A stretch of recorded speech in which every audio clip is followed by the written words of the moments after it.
मुझसे अक्सर मरीज ये सवाल करते हैं कि डॉक्टर साहब वॉक करने का बेहतरीन वक्त कौन सा है। तो मैं उनसे सबसे पहले सिर्फ एक सवाल करता हूं कि आप वॉक करना क्यों चाह रहे हैं, क्योंकि वॉक करने के तीन बेहतरीन औकात हैं और हर वक्त के अपने फवायद हैं। तो आज की वीडियो को मुकम्मल देखिएगा। हो सकता है कि अब तक आप जिस टाइम पे वॉक कर रहे हों वो टाइम सही नहीं है। तो वॉक करने का पहला बेहतरीन टाइम अलल सुबह या मॉर्निंग वॉक है। ये नाश्ते से पहले की जाती है और ये उस सूरत में बहुत ज़्यादा फ़ायदेमंद है जब आपका मकसद जो है वज़न कम करना हो या एक्स्ट्रा फैट को बर्न करना हो। अगर आपका मकसद ये भी है कि जनरल वेल-बीइंग रहे तो उसके लिए भी ये टाइम बहुत बेहतरीन है। और अगर आप अपने बायोलॉजिकल क्लॉक को बेहतर करना चाह रहे हैं कि सुबह सबसे पहले सूरज की किरणें आपके जिस्म को लगें तो पूरा दिन आप हशाश-बशाश रहते हैं, तो उसके लिए भी ये टाइम बेहतरीन है। मगर इस टाइम की कुछ ख़ामियाँ भी हैं। सबसे पहले ये ख़ामी है कि विंटर के औकात में, सर्दियों में इस टाइम पे मुश्किल हो जाती है। इस टाइम पे हमारा जिस्म ठंडा होता है और वार्म अप करने के लिए एक्स्ट्रा टाइम लगता है। और तीसरा ये कि अगर इस टाइम पे आप एक ट्रेनिंग एक्सरसाइज, रेजिस्टेंस एक्सरसाइज करना चाह रहे हो, जैसे कि जिम वगैरह, तो आप उसके लिए भी टाइम निकालना इतना सुबह में मुमकिन नहीं होता। वॉक करने का दूसरा बेहतरीन टाइम दोपहर में या शाम के औकात में है।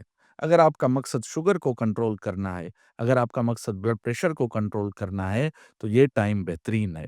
और इस टाइम की और ये भी खासियत है कि इस टाइम में आप ट्रेनिंग एक्सरसाइज या वेट लिफ्टिंग या वज़न वाली एक्सरसाइज भी कर सकते हैं, क्योंकि इसमें टाइम काफ़ी होता है।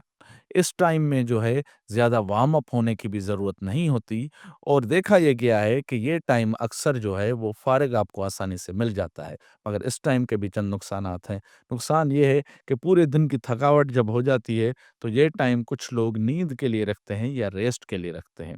और कुछ ऑफ़िस गोइंग लोग घर पहुँचते-पहुँचते उनको इतनी लेट हो जाती है कि इनको ये टाइम नहीं मिलता कि इस पे वॉक या एक्सरसाइज़ कर सकें। वॉक करने का तीसरा बेहतरीन टाइम खाने के बाद या रात में है। अगर आपको नींद मसाइल का शिकार है, नींद आ तो जाती है मगर जल्दी आँख खुल जाती है, नींद की क्वालिटी बेहतर नहीं है, तो अगर ये वॉक कर रहे हैं तो आपके जिस्म में थकावट आ जाती है और जो रात की नींद है वो पुरसुकून हो जाती है। अगर आप एंग्ज़ायटी या डिप्रेशन का शिकार हैं, तो उसमें भी ये रात वाली वॉक जो है, वो फ़ायदेमंद होती है। इसके कुछ नुकसानात भी हैं। नुकसान वही है कि रात का ये टाइम वो होता है कि जब इंसान थका हुआ होता है। उसमें ज़्यादा ट्रेनिंग वाली एक्सरसाइज़ या ज़्यादा वेट लिफ्टिंग वाली एक्सरसाइज़ नहीं हो सकती। तो ये इसका एक नुकसान भी है। ये 3 टाइम बताने के बाद मैं मरीज़ों से पूछता हूँ दूसरा सवाल, और दूसरा सवाल मेरे ख़्याल में पहले सवाल से भी ज़्यादा अहम है। कौन-सा टाइम ऐसा है कि जिस पे आप मुस्तकिल मिज़ाजी के साथ वॉक कर सकते हैं? अगर आपका मकसद शुगर कंट्रोल करना है, तो आप ये सोचें कि डॉक्टर साहब ने तो बताया है कि सुबह वाली वॉक जो है वो शुगर को कंट्रोल नहीं करती, मगर आपकी रूटीन ऐसी है कि आप सुबह में तो वॉक कर ही नहीं सकते, तो आप 2 दिन करेंगे, 4 दिन करेंगे मगर उसको मुस्तकिल नहीं रख पाएँगे। तो ये सवाल बहुत ही अहम है कि कौन से टाइम पे आप मुस्तकिल मिज़ाजी के साथ वॉक कर सकते हैं। साइंस क्या कहती है? साइंस कहती है कि आपने हफ्ते में 5 दिन आधे घंटे तक एक्सरसाइज या वॉक करनी है। साइंस ये नहीं कहती कि ये वॉक आप सुबह में करें, दोपहर में करें या शाम में करें।